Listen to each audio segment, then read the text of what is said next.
In this video, we're looking at the 5060 Ti 16 gigabyte, not the 8 gigabyte version. Please don't buy that one, up against the RTX 5070, which is a 12 gigabyte card. Kind of interesting. And in the real market, the pricing isn't drastically different, although it is different. So the question here is it worth spending more on the more powerful card with less VRAM? Kind of an interesting look. Now, is either card good enough for the big Nvidia feature set? So here we're looking at path tracing in Cyberpunk, but using DLSS balanced with ray reconstruction. New transformer model makes that look pretty reasonable. And without frame generation, we see that the 5060 Ti is good for 44 FPS, whereas the 5070 is good for 58. Meaning that when you then kick on frame generation, the 5070 gets not only a better result, but also with less latency. So it's actually enough of a performance difference here, about 32%, that I would say that the 5070 is kind of borderline usable for 1440p path tracing experiences. And that's pretty interesting. Now, if you're playing more of a competitive esports type setup, then this particular test would be more representative. Here we're looking at a game where you're not kicking on path tracing, you're not kicking on frame gen because that would delay your inputs, which is not what you're looking for in an online competitive game.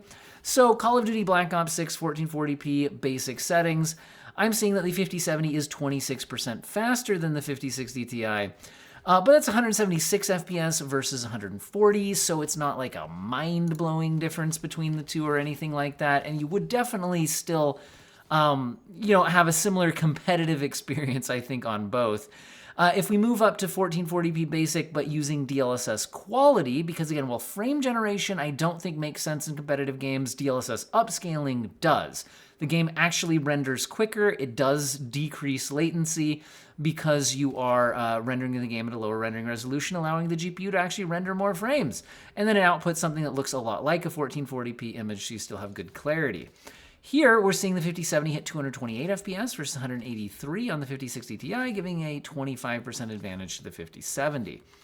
If we go ahead and move on to 1080p resolution, and I think more people will be targeting these cards at 1440p, but especially if you're a esports type gamer, you are more likely then to be on a lower resolution monitor. I know 1080p 24-inch at like super high refresh rates is definitely something that's actually pretty common for that style of gamer. And here the 5070 would be right at home on a 240 hertz 1080p display at 244 FPS versus 196 on the 5060 Ti. It's 25% lead for the 5070, but keep in mind that you would definitely still be having a good competitive experience at around 200 FPS on the 5060 Ti. If we move into another more single-player game, this is one that definitely likes VRAM, Final Fantasy 16 at 1440p Ultra.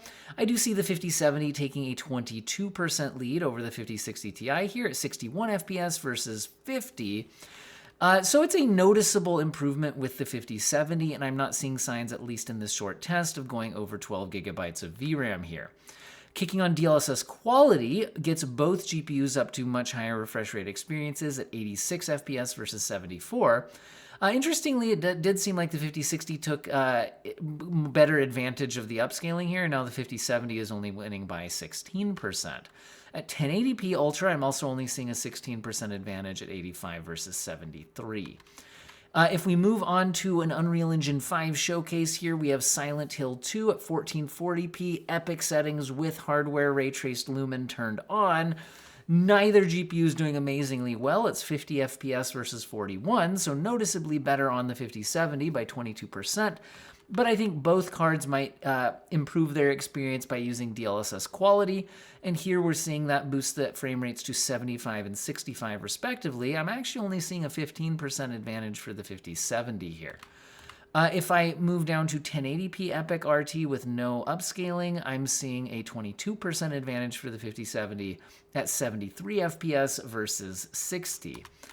If we move on to a different Unreal Engine 5 showcase title, this one does not feature hardware lumen, and it also doesn't go above the high preset. High is the highest it goes. The 5070 is good for just under 60 FPS at 57 versus 49 on the 5060 Ti. 16% lead for the newer card.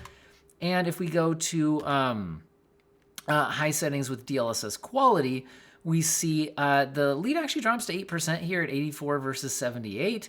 It doesn't seem like I should be hitting system limitations here or anything, but that lead seems a bit low.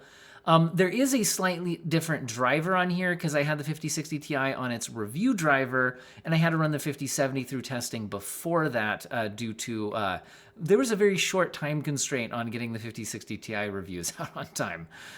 Reviewers were not given the cards or the driver with many days in advance. Anyway, 1080p high settings, I'm seeing a 13% advantage for the 5070. Now, let's go ahead and move along to another game. How about Ghost of Tsushima? Here, the 5070 is putting up a much stronger showing at relatively at a 38% advantage. We're seeing 87 FPS versus 63. So both are doing fine, but much better performance on the 5070. If we go ahead and move to 1080p very high settings, it's a 35% lead for the 5070 at 120 versus 89. If we switch over to testing Indiana Jones and the Great Circle at 1440p Supreme settings, which is not turning on path tracing, the 5070 takes a 26% lead at 97 versus 77. It's important to note here that if you did turn on path tracing, the 12GB GPU would just crash and run out of VRAM unless you turn down a lot of the texture settings. At 1080p Supreme settings, again, that's not using path tracing, the 5070 has a 25% lead at 124 versus 99.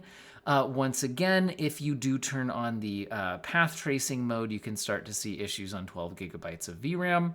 But without that turned on, I'm doing okay, at least in this scene. In Horizon Forbidden West, at 1440p very high settings, which are the maximum settings in this game, the 5070 takes a 39% lead at 89 versus 64. And I'm seeing a 36% lead if I drop down to 1080p resolution at 121 FPS versus 89. All right, switching over to God of War Ragnarok at 1440p Ultra, I'm seeing a 33% advantage for the 5070 at 88 versus 66. And at 1080p resolution, it's 105 versus 84, giving a 25% lead for the 5070. And I think that's all the tests that I ran at the same settings on both of these GPUs, so let's pop out for a bit of analysis. Okay, so this is summarizing the percentage advantage for the 5070 versus the 5060 Ti 16GB, and so it's a percentage advantage on the bar chart in each game here. And we're seeing that while being almost 40% faster can certainly happen, a more typical result seems to be in the 20 to 30% faster range, and with a few results lower than that. In the tests that I ran here, the geo mean, so the average, comes out to a 25% advantage for the 5070. I think depending on the game's set that you test, this could easily go up to about a 30% lead, depending on the games tested. But let's call it a 25% lead here for the 5070. Now, it's important to note that none of the tests I ran here were going beyond 12GB of VRAM at 1440p, although those tests do exist. Like I said, Indiana Jones, if you turn on path tracing, will crash on the 5070. So that is a difference that is not necessarily showing up in these charts. At this point, to decide, okay, so is it worth spending the extra money on the 5070, we need to talk about pricing. Now, if we look at real-world pricing, we'll notice that they're not really selling at MSRP, at least in the United States. The lowest price model I could currently find in stock for the 5060 Ti 16GB, I guess I'll have to type it in again, here was at $490, and most models are well above $500. Whereas the 5070 was able to be found at a little over $600. And when I actually click on the listings, I can find that at $605. For the 5070, the lowest one that's currently in stock, I could click add to cart and buy it today, because that's what I'm sorting by here. Not the lowest it's been in stock, but the lowest that it's sitting in stock, so I could just buy it if I want to. Looks like Nvidia is running a bundle deal on Doom Dark Ages right now, too. So if you're interested in that game, hey, there you go.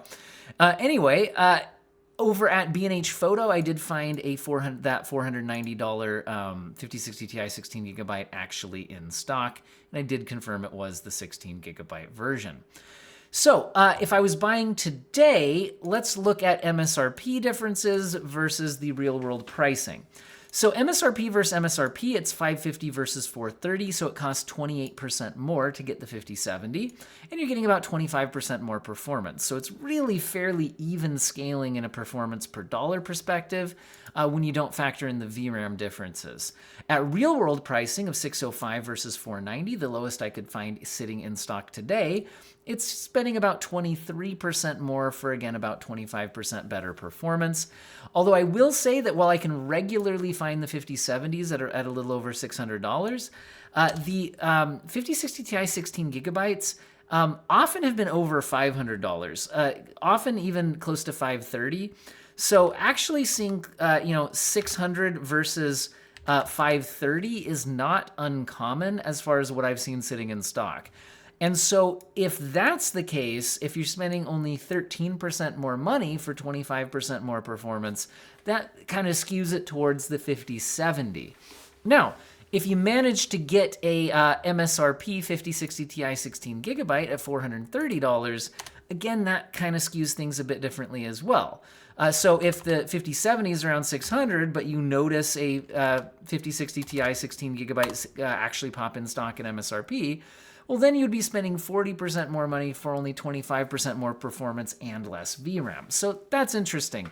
Now, performance per dollar calculations like this, though, don't tell the full story, although the story it's telling is that at current pricing and at MSRP pricing, it's essentially just, if you want more performance, spend more money. Neither one is really better value from a raw power perspective. Now, like I said, depending on the prices things actually hit at, that can change a little bit.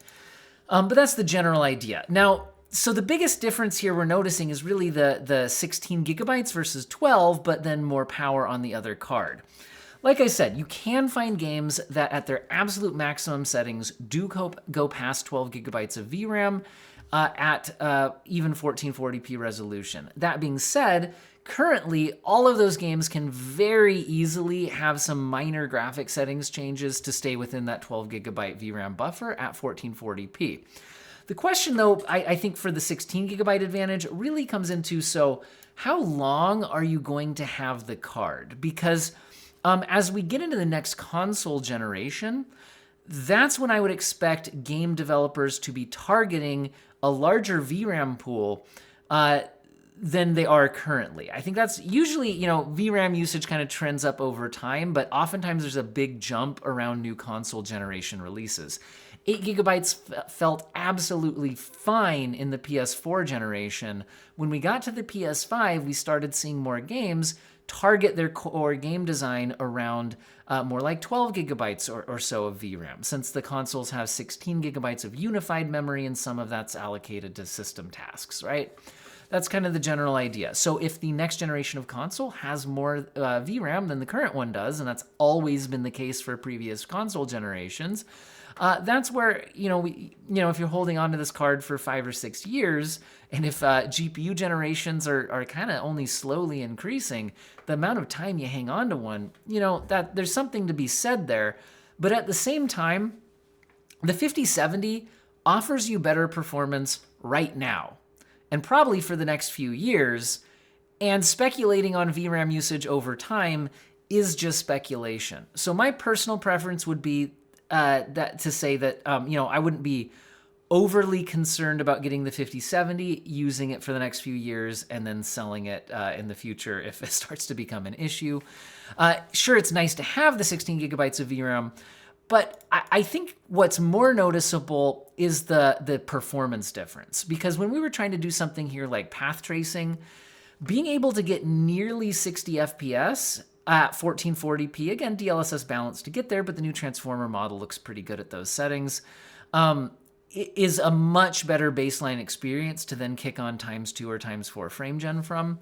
And the 5060 Ti is just a bit weak there. So if you're really targeting that full NVIDIA feature set, that's something to think about. That being said, path tracing in Indiana Jones just crashes on 12 gigabytes without turning down some other settings pretty significantly. So it's a bit hard to say. So in other words, the 5070 still has some compromises. Between the two, I do think it's generally worth, spending a little more money to get that increase in performance, and I wouldn't be overly hung up on the VRAM difference. But if you are hung up on the 12 gigabytes, remember that there are other options. You've got some AMD options with the 9070 and 9070 XT. My issue with those right now is they have not been in stock at reasonable pricing. I'm looking at over $800 right now to get a base 9070 that's actually sitting in stock, which is why I'm really not focusing on those in this comparison. Nvidia does have the 5070 Ti at a little over $800, and if it's priced similarly to a 9070, then I would prefer the 5070 Ti. It's a bit faster and does better in the heavier ray tracing experiences, and DLSS 4 is more widely supported than FSR 4 right now.